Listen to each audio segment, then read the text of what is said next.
रायगड जिल्ह्यातील माणगावमधून एक धक्कादायक घटना समोर आली आहे। माणगाव शहरातील कचेरी रोड परिसरातील बंधन सोसायटीमध्ये इको कार थेट एका दुकानात घुसल्यानं मोठी खळबळ उडाली आहे। ही इको कार शेजारील मोबाईल शॉप धारकाची आहे। विशेष म्हणजे ही संपूर्ण घटना दुकान आणि परिसरातील सीसीटीव्ही कॅमेऱ्यात कैद झाली असून काही क्षणात नेमकं काय घडलं हे या फुटेजमधून स्पष्ट होत आहे। मिळालेल्या प्राथमिक माहितीनुसार अंदाजे 15 ते 16 वर्षाच्या मुलाकडून चुकून इको कार सुरू झाली आणि त्यावेळी कार रिव्हर्स गिअरमध्ये असल्यानं गाडी सुरू होताच ती अचानक वेगानं मागे सरकली आणि थेट कचेरी रोडवरील शोभा जनरल स्टोअर्स या दुकानात घुसली। गाडी दुकानाच्या दिशेने येताच काही क्षणातच दुकानाच्या दर्शनी भागाला जोरदार धडक बसली।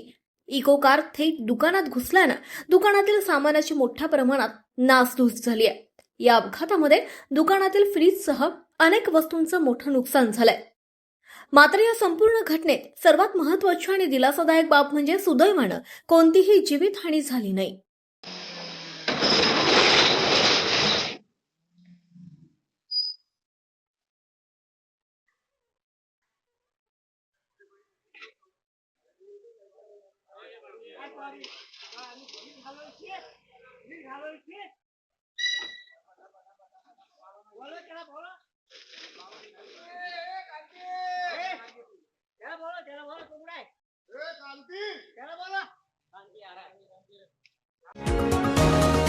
तुम्ही पाहत आहात विस्टा न्यूज मराठी।